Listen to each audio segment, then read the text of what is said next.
Have you ever just wished for a total clean slate? A chance to build something brand new without being tied down by all the baggage of history? Well, that's the wild idea at the very heart of Balaji Srinivasan's book, The Network State. It's basically a blueprint for starting a new country, not with guns, not with elections, but with an internet connection. Let's dive in. I mean, it's a huge question, right? For pretty much all of history, the answer has involved conflict, conquest, revolution, a lot of messy stuff. We've basically been stuck with the maps we inherited. But what if we aren't? That dream of building a society from scratch, based on a fresh set of rules, well, that's a really powerful and old idea. So, why this need for such a radical new way of doing things? The book's whole argument is that, well, the traditional paths to creating a new country are basically all broken. They just don't work anymore. This right here, this gets to the very core of the problem. Think about it. The book argues that when we can't imagine building something totally new, we're just forced to fight over what already exists. All the political battles, the culture wars, a lot of that is just fighting over a fixed pie, because the idea of just baking a whole new one seems impossible.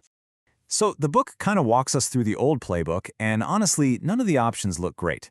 You could try to win an election, but good luck with that. It's crowded and messy.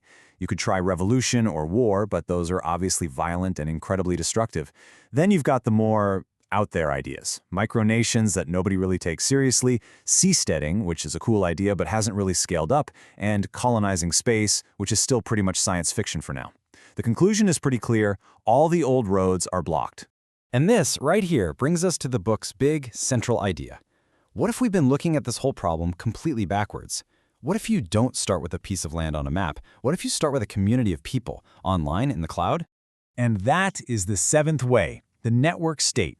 Its core principle just flips centuries of thinking on its head with one simple mantra: cloud first, land last. Forget conquering territory. The very first step is to build a community. So what is a network state, exactly? Well, the book gives us this super precise one-sentence definition. Let's break it down. It starts with a highly aligned online community, so people who are all on the same page, united by a real vision. Then, this community has to prove it has a capacity for collective action, showing they can actually organize and get things done together. This power is then used to crowdfund physical land, but scattered all over the globe. And the final, critical step? Gaining diplomatic recognition from the countries that already exist. This slide just lays out the contrast perfectly. A traditional nation-state is all about being land first. It's centralized in one place, which often forces millions of people with totally different beliefs to try and get along. A network state is the complete opposite. It's cloud first and it's decentralized.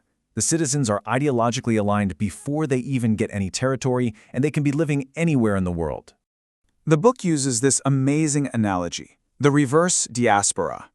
A traditional diaspora is when a group of people from one homeland scatters across the world. A network state is the reverse of that. It's a group of people who are already scattered across the world, who first come together as a community online and then start building physical places to call home. Okay, so the concept is compelling, right? But is it just a theory, a pipe dream?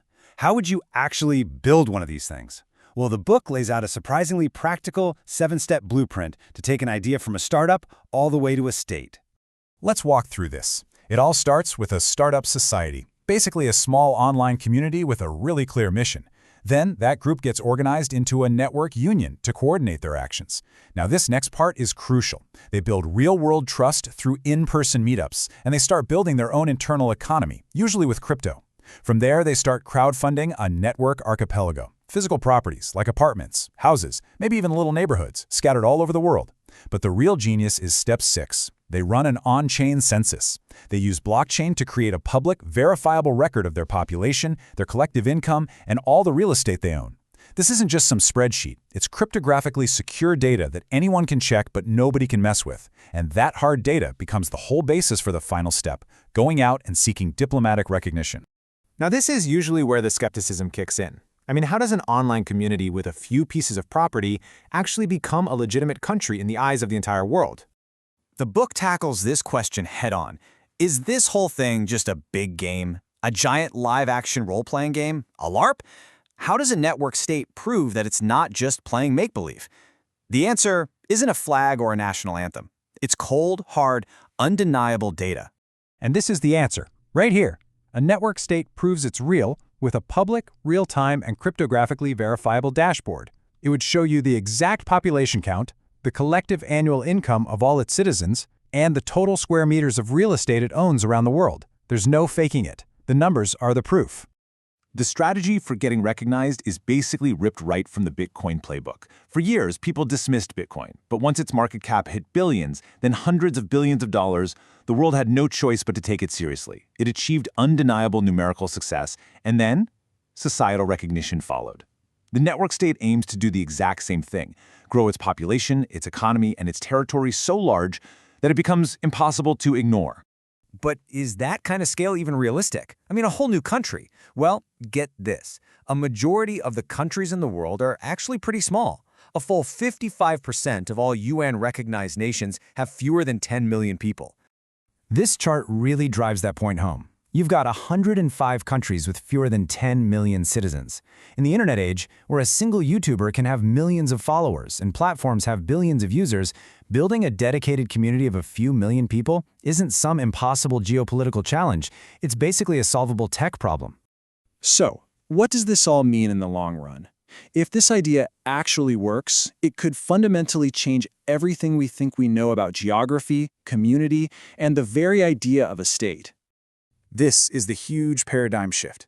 For centuries, our whole organizing principle has been land. You were born somewhere, and that piece of dirt defined your citizenship.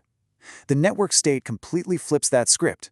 It starts with billions of individual minds, and it allows them to voluntarily join the networks and communities that best represent their values, no matter where they happen to live. This quote from the book just captures the whole feeling perfectly.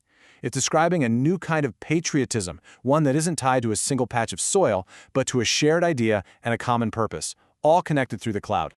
So, the question this whole idea leaves us with is a really big one. Are we actually seeing the beginning of a shift from a world map that's defined by land to a world map that's defined by minds? It's a radical vision for sure, but in our digital world, it's one that feels more and more possible every day.